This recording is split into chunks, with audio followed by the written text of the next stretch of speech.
Friends, आज थोड़ी सीधी सीधी और खरी खरी बात आप लोग के साथ करूंगा। मैं आप लोग सबसे सीधा सवाल पूछता हूं कि आप अपने आप को कितना धनी मानते हैं। धनी का मतलब पहले मैं आपको डिफाइन कर दूं कि मेरी जो परिभाषा है उस हिसाब से आपके बैंक बैलेंस कितना है उसका कोई मतलब नहीं है। उस हिसाब से कि आपके पास अगर आप किसी भी परिस्थिति में अकेला फील करते हैं,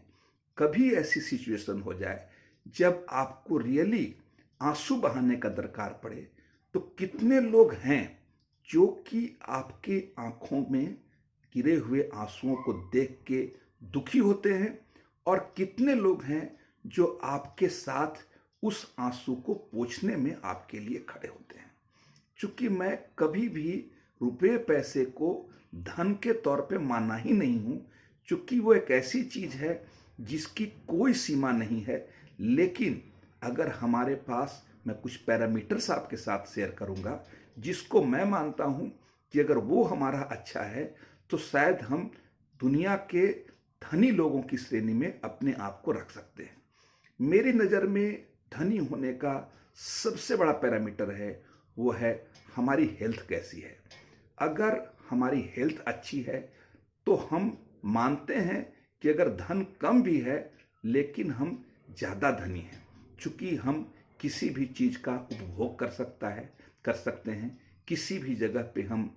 आना जाना कर सकते हैं, किसी भी परिस्थिति का हम सामना कर सकते हैं, कैसी भी मानसिक दशा हो हम उससे अपने आप को बाहर निकाल सकते हैं। उस पैरामीटर पे आप जरूर अपने आप को आंकिएगा कि अगर आपके बैंक में करोड़ों रुपए हैं और आपका हेल्थ अगर अच्छा नहीं है, तो आप मान के चलिए कि आप ओरिजिनल धनी नहीं हैं, बस बैंक के खाते के हिसाब से आप धनी हैं, पड़ोसियों के हिसाब से आप धनी हैं, लेकिन अंतर मन में आप धनी नहीं हैं, एक दुखी इंसान हैं, एक निर्धन व्यक्ति हैं। मेरी बातों को बिल्कुल बुरा मत मानिएगा, और अगर आप किसी कारणवश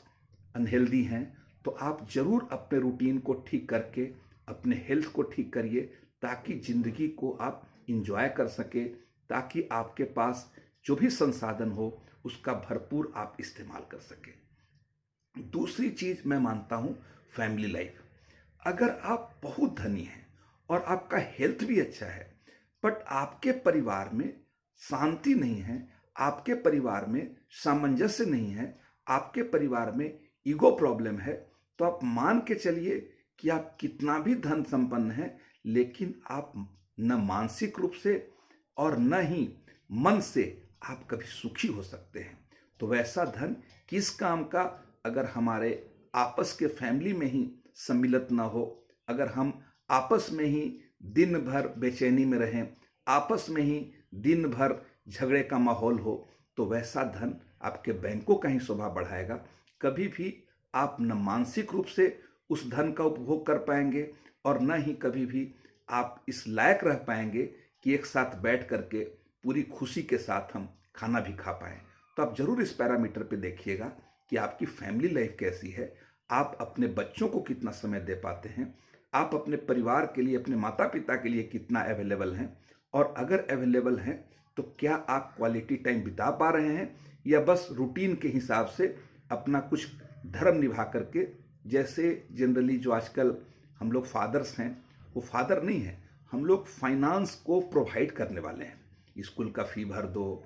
अगर बच्चा कहीं घूमने के लिए कहता है तो आधे मन से उसको घुमा दो, कहीं कोई ज़रूरत हो तो पैसा दिखा दो कि जाओ बेटा लेकर के चले जाओ। उससे हम न बच्चे की मानसिक उन्नति कर सकते हैं, और न हम किसी भी परिस्थिति में उसको तैयार कर सकते हैं। तीसरा सबसे इंपॉर्टेंट चीज़ होता है सेटिस्फैक्शन एट वर्क। बहुत से लोग, अभी हाल में ही आपने पेपर्स में, इंटरनेट मीडिया पे सुना होगा कि अमेरिका में अभी जॉब छोड़ने वाले की संख्या बहुत तेज बढ़ी है। लोग क्यों जॉब छोड़ रहे हैं? क्योंकि वो जो काम कर रहे हैं उस काम में उनको सेटिस्फैक्शन नहीं है, बस for the sake of money वो काम कर रहे हैं। दोस्त, मैं बार बार कहता हूँ लाइफ बहुत छोटी है, और उस छोटे से लाइफ को अगर हम भार स्वरूप बिताएंगे, अगर हम दिन भर बेचैनी में बिताएंगे, for the sake of life जीना जीने के लिए बिताएंगे, तो वो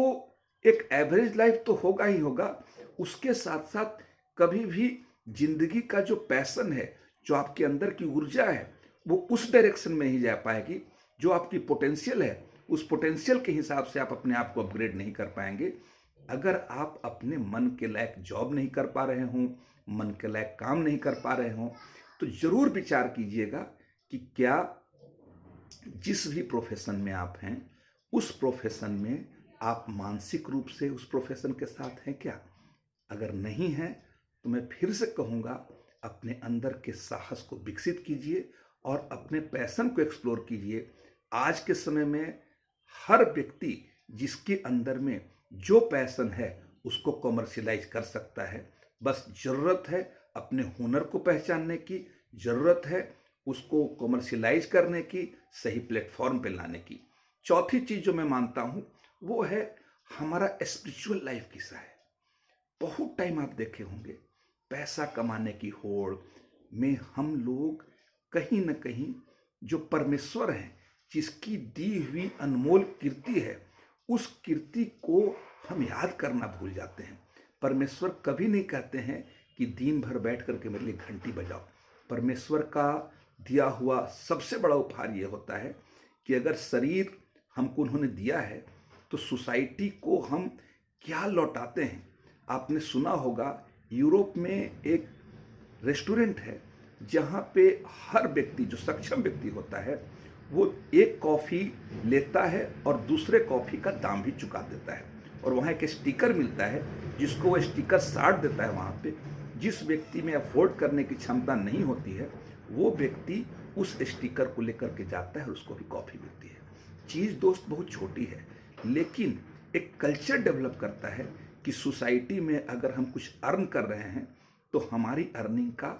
जो व्यक्ति सक्षम नहीं है उसके लिए हम क्या कर पाते हैं। तो स्पिरिचुअल में आप अपने आप को जरूर उस पैमाने पे मापिएगा कि आप अपने किए गए काम से कुछ बचत करके क्या जरूरतमंदों तक पहुंचा पाते हैं, क्योंकि उनकी सेवा ही असल परमेश्वर की सेवा होती है। मैं इस छोटे से प्लेटफॉर्म के माध्यम से आप लोग सबसे एक ही रिक्वेस्ट करूंगा कि कभी भी अपने आप को इज्जत देना कम मत कीजिए, क्योंकि मैक्सिमम टाइम यही होता है कि हम कहते हैं कि समाज में हमको इज्जत नहीं मिल रही है, लेकिन सत्य ये होता है कि हम पहले अपनी ही इज्जत नहीं करते हैं। अगर आप अपनी इज्जत करेंगे और जो भी चीज़ें हैं ईश्वर ने हमें दिया है उसके प्रति अगर हम आभारी रहेंगे तो आप मान के चलिए कि आपकी लाइफ अगर धन के मामले में थोड़ी कम भी रहेगी तो भी आपकी लाइफ, आपका जीने का नज़रिया, आपके अपने फैमिली के प्रति, सोसाइटी के प्रति, कलीग के प्रति जो नज़रिया होगा, जो पॉजिटिविटी होगी, वो औरों से बहुत बेहतर होगी। उम्मीद करता हूँ कि मेरे इस छोटे से प्रयास से आप अपने आप को जरूर मापेंगे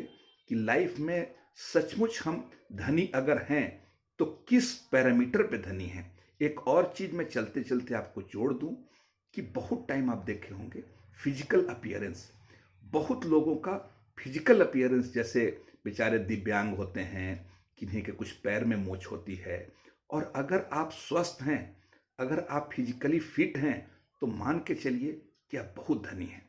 तो फ्रेंड्स, आप लोग सबसे मेरी करबद्ध यही प्रार्थना है